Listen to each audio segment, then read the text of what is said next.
पाठ 7 युवा भारत का अमृत महोत्सव। पाठ प्रवेश।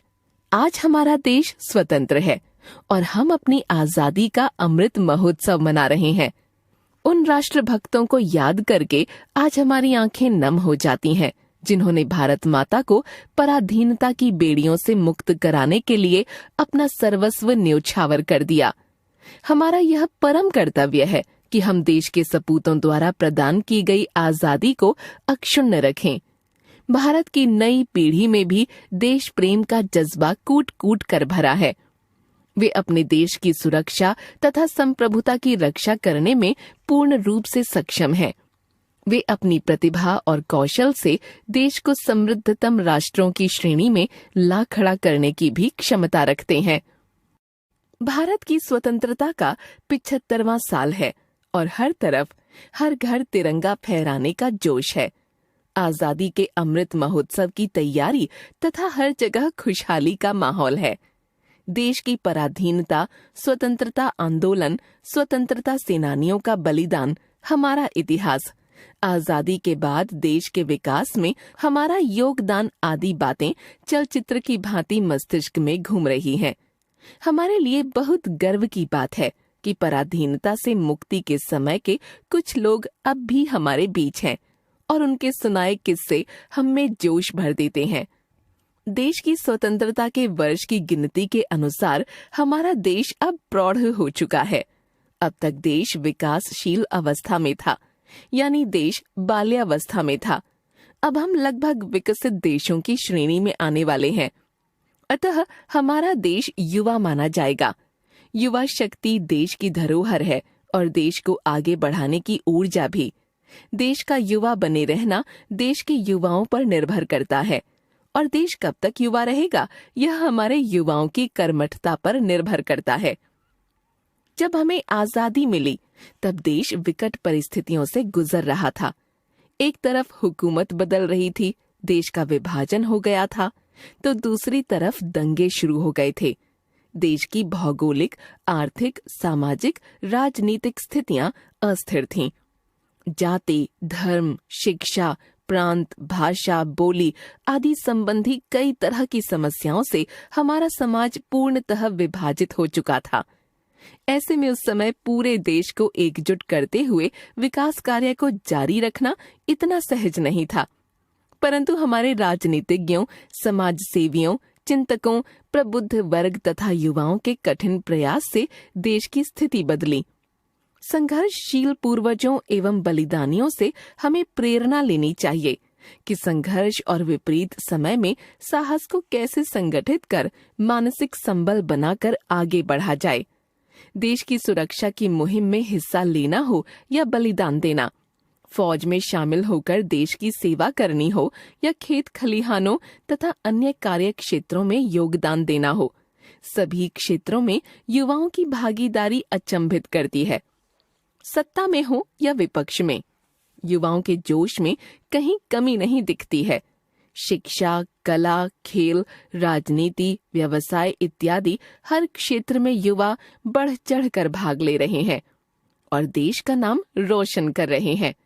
युवा शक्ति को अगर सार्थक तरीके से देश के उत्थान में लगाया जाए तो निस्संदेह भारत विश्व गुरु बन सकता है। दर्द की सभी दंश को झेलते हुए आजादी मिलने पर विस्थापित हुए परिवारों ने खुद को कितनी कठिनाई से संभाला होगा। जो कार्य कभी नहीं किया, वक्त की विवशता ने वह कार्य भी कराया। मेहनत और हौसलों के बल पर कई लोगों ने बाद में समृद्धि हासिल की, लेकिन मंजिल पाने की राह कितनी कठिन रही होगी, इस बात की कल्पना ही कर सकते हैं। यह बात विचारणीय है कि अगर हम में जज्बा हो तो हम किसी भी परिस्थिति में संतुलित रहकर राह बना सकते हैं और मंजिल हासिल कर सकते हैं। एक दिन मन में विचार आया कि किसी गैर सरकारी संस्था से जुड़कर कुछ सामाजिक कार्य करूं। दिल्ली के सरिता विहार में स्थित एक गैर सरकारी संस्था के केंद्र में गई तो वहां के कार्य देखकर दंग रह गई। वहां पुराने सामानों का उपयोग और प्रयोग बहुत सार्थक रूप में हो रहा था। हर छोटे से छोटे बेकार सामान से बहुत सुंदर तथा उपयोगी सामान तैयार किए जा रहे थे। मुझे बेहद सुखद आश्चर्य हुआ कि जिन चीजों को लोग बेकार समझकर फेंक देते हैं, उनसे उपयोगी सामान ही नहीं बन रहा है, बल्कि उन्हें देश के विभिन्न हिस्सों में पहुंचाया भी जा रहा है।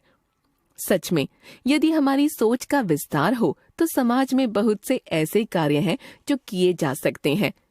कोई भी कार्य छोटा या बड़ा नहीं है, सूझबूझ की जरूरत है।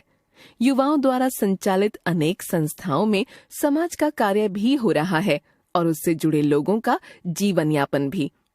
सिलाई केंद्र, पशुपालन, शिक्षण प्रशिक्षण का कार्य, अलग अलग तरह के व्यवसाय आदि में भारत का युवा बहुत बढ़ चढ़कर हिस्सा लेता है।